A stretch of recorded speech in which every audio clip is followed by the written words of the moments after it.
పదార్థాలు. దీంట్లో ముఖ్యంగా ఏమున్నాయి? ఫ్రూట్స్, పండ్లు ఉన్నాయి, కూరగాయలు ఉన్నాయి, ఇంకా మనకి ప్రోటీన్ ఎక్కువగా లభించే కొన్ని పదార్థాలన్నీ మన కళ్ళ ముందు కనిపిస్తున్నాయి. ఇవన్నీ మనకి ఇక్కడ పల్లెటూరులో ఎక్కువగా దొరుకుతూ ఉంటాయి అన్నమాట. ఇవన్నీ వేరే దేశం, ఇప్పుడు ఉదాహరణకి అమెరికా తీసుకున్నాం, వాళ్ళకి అన్ని రకాల పోషక పదార్థాలు కదా, ఇప్పుడు సజ్జలు, రాగులు, జొన్నలు, పెసలు ఇవన్నీ వాళ్ళకి దొరకవు.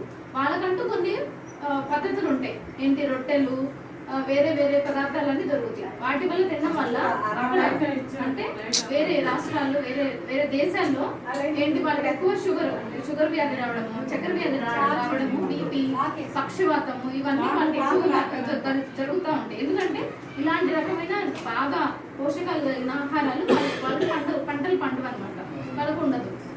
మనకేంటంటే మనం ఫస్ట్ నుంచి పూర్వకాలం నుంచి మన పూర్వీకులందరూ ఈ సజ్జలు, రాగులు ఇవన్నిటిని, పప్పు దినుసులు, పప్పు ధాన్యాలు అన్నింటినీ బాగా ఎక్కువగా పండించేవాళ్ళు. పండించడం వల్ల వాళ్ళు బాగా దృఢంగా ఉండేవాళ్ళు. ఇప్పుడు ఏంటి? ఆ మొత్తం మారిపోయి ఎవరి ఆహార వ్యవహారాలన్నీ మొత్తం మారిపోయినాయి. మనం వాళ్ళని ఫాలో అవ్వడం, వాళ్ళు మనల్ని ఫాలో అవ్వడం అట్లా జరుగుతూ ఉంది.